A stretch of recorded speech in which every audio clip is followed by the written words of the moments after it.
ഇന്ന് ഞാൻ കോളേജിൽ നിന്ന് വന്നിട്ട് നേരെ അടുക്കളയിലാട്ടോ അങ്ങോട്ട് കയറിയത്. നമ്മുടെ വീട്ടിൽ ഒരു 5-6 ദിവസമായിട്ട് ഗ്യാസ് ഉണ്ടായില്ല, അറിയാമല്ലോ, ഗ്യാസിൻ്റെയൊക്കെ ഷോർട്ടേജ്.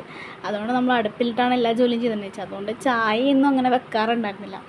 അപ്പം ഇന്ന് ഞാൻ വന്ന വഴി അറിഞ്ഞ് വീട്ടിൽ ഗ്യാസ് കിട്ടി, അതുകൊണ്ട് ഭയങ്കര സന്തോഷത്തോടെയാണ് ഞാൻ വന്നത്. നേരെ വന്ന് ചായയും വെച്ചിട്ട് ഡ്രസ്സ് പോലും മാറ്റാണ് ഞാൻ ചായയാണ് കേട്ടോ വെച്ചത്. അങ്ങനെ പിന്നെ നമുക്ക് കുറച്ച് കുടിവെള്ളമൊക്കെ ഉള്ളതൊക്കെ മാറ്റി ജഗ്ഗിലോട്ടൊക്കെ ഒഴിച്ച് വെച്ചിട്ട് നേരെ ഞാൻ പോയി ഡ്രസ്സൊക്കെ മാറി കേട്ടോ.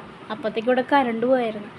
നമ്മൾ ഈ ഒരു ഏരിയയിൽ മാത്രം സോളാർ ലൈറ്റ് ഉള്ളത് കൊണ്ടിട്ട് അതിൻ്റെ പുറത്ത് വെച്ച് ഞാനാണെങ്കിൽ ഒറ്റക്കുമായിരുന്നു. അപ്പോൾ എനിക്ക് ചെറിയ പേടി ഉണ്ടായിരുന്നു കേട്ടോ. അങ്ങനെ ഞാൻ ഡ്രസ്സൊക്കെ മാറി മുടിയൊക്കെ കെട്ടി വെച്ചിട്ട് അപ്പോഴേക്കും എൻ്റെ ചായ തിളച്ച് കേട്ടോ. അപ്പോഴത്തേക്കും കറണ്ടും വന്നിട്ടുണ്ടായിരുന്നു ആ സമയത്ത്. അങ്ങനെ ഞാൻ ചായയും തിളപ്പിച്ച് നേരെ ഹാളിൽ പോയി കുറച്ച് നേരം ഇരുന്നുണ്ട് ചായയും കുടിച്ചെന്ന് ആലോചിച്ചിട്ടാ.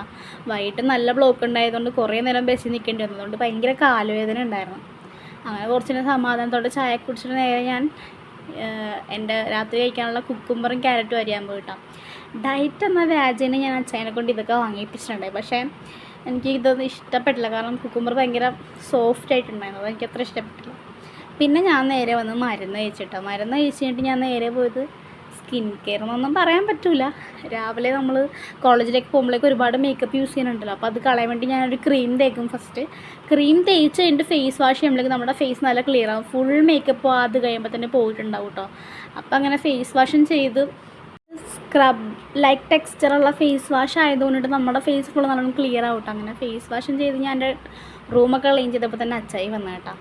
അച്ചായി വന്നു കഴിഞ്ഞപ്പോൾ ഞാൻ അച്ചക്കും ചായ കൊടുത്തു. പിന്നെയും ഞാൻ ചായ കുടിച്ച് കുറച്ച് നേരം ടി വിയിൽ വാർത്ത കണ്ടപ്പോൾ അച്ഛൻ്റെ കൂടെ നിന്ന് വാർത്തയും കണ്ട് അച്ചക്ക് ചോറും കൊടുത്തിട്ട് ഞാൻ നേരെ കിടന്നുറങ്ങി കേട്ടോ. അപ്പോൾ അത്രേ ഉള്ളൂ. Good night.